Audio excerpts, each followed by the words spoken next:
Bir xəbər diqqətimi çəkdi ki, Azərenerjinin sabiq şefi Etibar Pirverdiyev Rumuniyada 106 milyon dollarlıq investisiya ilə zühur edib. Azərenerji bir dövlət şirkətdir və Etibar da uzun illər ərzində təxminən 20 il, bir qədər də artıq ola bilər, həmin dövlət şirkətinin rəhbəri olaraq dövlət məmuru sayılırdı ta 2018-ci ildə vəzifədən çıxarılana qədər. Ondan sonrası haqqında heç nə bəlli deyil. Amma bu Rumuniya və 106 milyon dollar investisiya xəbəri bir daha sübut edir ki, Pirverdiyev də onun bir zamanlar əlindən alınacağı deyilən Azenko adlı şirkəti də hakim ailəyə məxsusdur. Rumuniya özəlliklə çünki bu Şərqi Avropa ölkəsində bu qədər böyük investisiya ilə peyda olmaq şəxsən Əliyevin dərkənarı-kənarında mümkün deyil. Nağıl kimi də bir hekayətləri vardı. Güya özü-özünə şirkət qurub, sonra biznesini böyüdüb və ta Pirverdiyev olana qədər böyüyüb. Bunlar yarımçıq söhbətlərdir ki, hakimiyyət mediasında zaman-zaman ortalığa buraxılmışdı.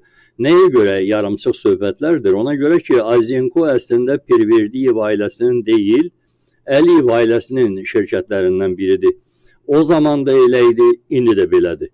Uzun illər ki, Azərenerji Açıq Səhmdar Cəmiyyətinin prezidenti postunu tutan Etibar Pirverdiyev dəfələrlə vəzifəsini itirməyə çox yaxın olsa da, son anda xilas ola bilib, həmin zamana qədər də Etibar Pirverdiyev xilas olmanın yolunu hər zaman himayədarlarını dəyişməklə və daha güclülərin yanında durmaqla tapıb.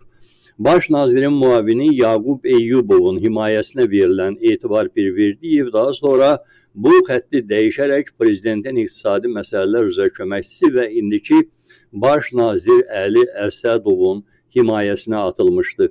Nəticədə həm postunu qoruya bilmişdi, həm də ona verilmiş biznes şəbəkəsini.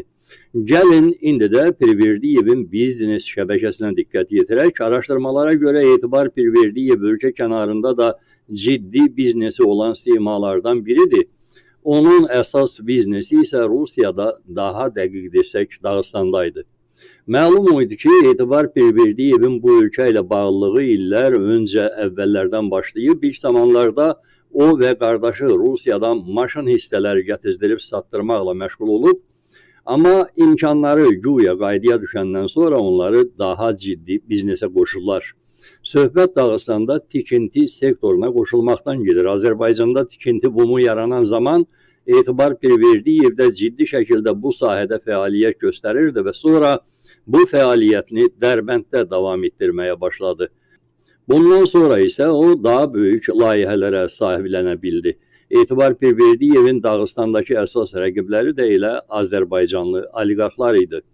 Pirverdiyev Dağıstanla yanaşı Çeçenistanda da tikinti işlərinə girişməyə çalışmışdı, amma elə həmin hakimiyyət mətbuatının yazdığına görə Çeçenistanda ciddi nüfuza sahib olan Qafqaz Müsəlmanları İdarəsinin rəhbəri Şeyxülislam Allahşükür Paşazadənin sərt təpkisi ilə üzləşdiyindən geri çəkilmişdi.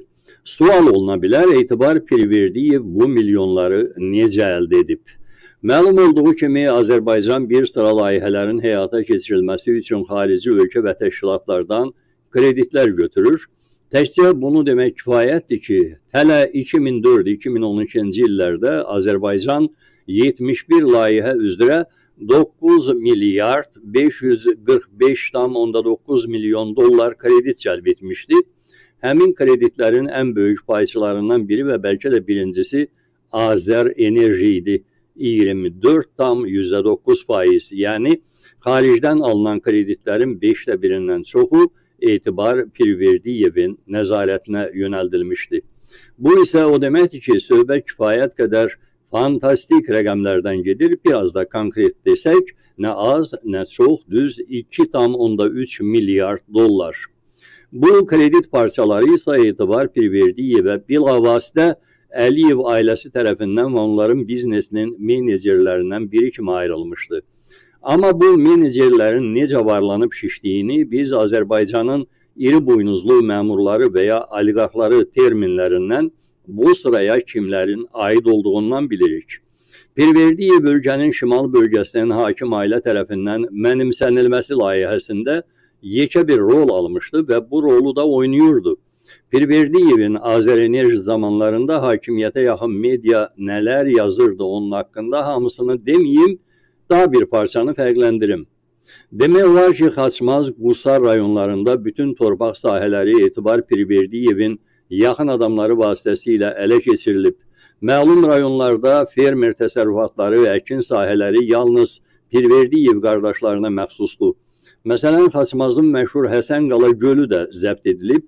Həsənqala kəndindəki bu göl balıq vətəgəsinə çevrilib. Gölü kəndlərin əlindən alıb əkinlərini susuz buraxan isə Azərenerji prezidenti Etibar Pirverdiyevdir.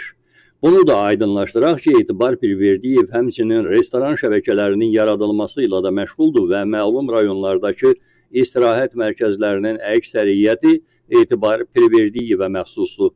Yeri gəlmişkən Etibar Pirverdiyev həm də lüks həyata da çox maraq göstərən məmur kimi tanınır. Elə bir müddət öncə Anonymous Hacker qrupu Azərenerji Açıq Səhmdar Cəmiyyətinin saytını dağıdaraq 80 vacib sənədi ələ keçirərək mətbuata yayanda məlum olub bu fakt. Sənədlərdə göstərilən xərclər cədvəlindən də görünür ki, Azərenerjidən olan məmurlar dövlət vəsaiti hesabına krallar kimi yaşamağı çox sevirlər. Bu cür yazılar hakimiyyət mediasında bir xüsusi məqsədlə atılırdı. Yəni, güya ki, prezident bu iri buynuzlu məmurların harınlığından xəbərsizdir, xəbər tutan kimi onları cəzalandırır və ictimaiyyəti də alladırdılar ki, bu sərvətlərin prezidentin özünə heç bir dəxli yoxdur. Qayıdıram Hacker qrupunun ələ keçirdiyi sənədlərdəki bəzi özəl faktlara. Anonymousun güya ələ keçirdiyi sənədlərdən görünürdü ki, Dubaydakı Lüks Jumeirah Dubai otelində nömrənin bir sutkalıq xərci Azərbaycanın dövlət büdcəsinə $327 başa gəlib. Elitar Salmantini Dubai restoranında Azərbaycan dövlətini $1127 ziyana salıb. Louis Vuitton, If Boutique, Harvey Nichols, Falcon Gallery, Home Center və digər dəbdəbəli butiklərdən alış-veriş edərək buna da $20.000 qədər dövlət pulunu xərcləyib. Biznes class sinifindən olan avtomobilin icarəsi isə ana vətənimizə nisbətən ucuz başa gəlib, cəmisi $780. Etibar Pirverdiyevin sərəncamına verilən biznes imperiyasının milyardlıq bir qolu isə tutduğu vəzifə ilə şəxsi biznesini bir araya gətirməsi idi. Hakimiyyət mətbuatı yazırdı ki, əmlak məsələləri üzrə Dövlət Komitəsi İnterenerji MMC-ni Azenko Açıq Səhmdar Cəmiyyətinin 97,5% səhmlərinin satışı üzrə investisiya müsabiqəsinin qalibi elan edib. Bunun üçün isə dövlət büdcəsinə 6,4 milyon manat ödəməyi öhdəsinə götürüb. Qeyd edək ki, Interenerji MMC Azərenerji Açıq Səhmdar Cəmiyyətinin idarə heyətinin sədri Etibar Pirverdiyevə məxsusdur. Gerçək idarə etməni o, formal idarə etməni isə onun qaynı həyata keçirirdi. Həmçinin 7.000 nəfərin çalışdığı nəhəng müəssisənin real bazar dəyəri ən azı 500 milyon manatdır. Etibar Pirverdiyev 500 milyon manatlıq Azenkonu cəmi 6,4 milyon manata real qiymətindən 78 dəfə ucuz qiymətə əldə edib. Interenerji Sumqayıtdakı texnologiya parkını da ələ keçirib, Pirverdiyev orada müxtəlif istehsal və xidmət sahələri, polikarbonat şüşələrinin istehsalı, paylayıcı transformatorlar, stinkləmə, hidrogenerator, texniki qazların, sayğacların, yüksək gərginlikli avadanlıqların, 110-55 kilovatlıq kabellərin istehsalı sahələri, habelə dəmir məhsulları, hidroturbinlər və mis əritmə istehsalat sahələri və s. yaradır ki, Azərenerjinin təchizatını tam inhisarda saxlasın. Yəni, Azərenerjiyə qoyulan investisiyaların əhəmiyyətli kəsimi onun öz cibinə axsın. Buna nail də olub, formal keçirilən tenderlərin qalibi istisnasız olaraq Interenerji məhdud məsuliyyətli cəmiyyət olur. Burada qiymət və xidmət tarifləri fantastik həddə qədər şişirdilir. Interenerji MMC investisiya müsabiqəsində daha bir müəssisəni Balakən Kiçik Su Elektrik Stansiyasını özəlləşdirib. Şirkət Azərenerjinin sayğac quraşdırılması sifarişini də yerinə yetirir. Bir sözlə, Sifarişçi de Pirverdiyevdir, təchizatçı da odur, padratçı da odur. Daha sadə dillə desək, Pirverdiyev nəhəng investisiya və büdcə pullarını Interenerji MMC vasitəsilə silir.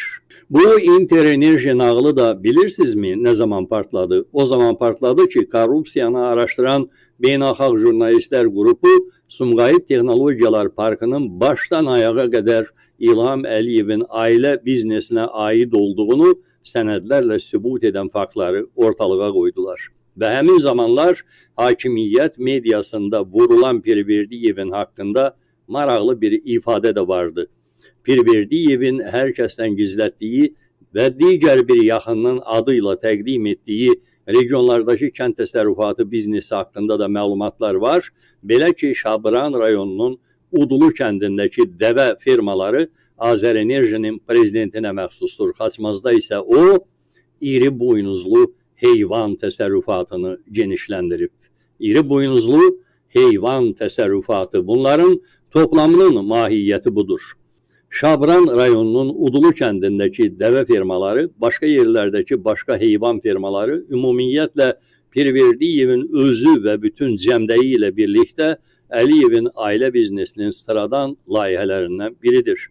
Rumuniyaya yatırılan 106 milyon dollar investisiyada Pirverdiyevin deyil, İlham Əliyevin Azərbaycanlılardan uğurladığı növbəti korrupsiya partiyasıdır ki, oraya Pirverdiyevin qoltuğunda parılır.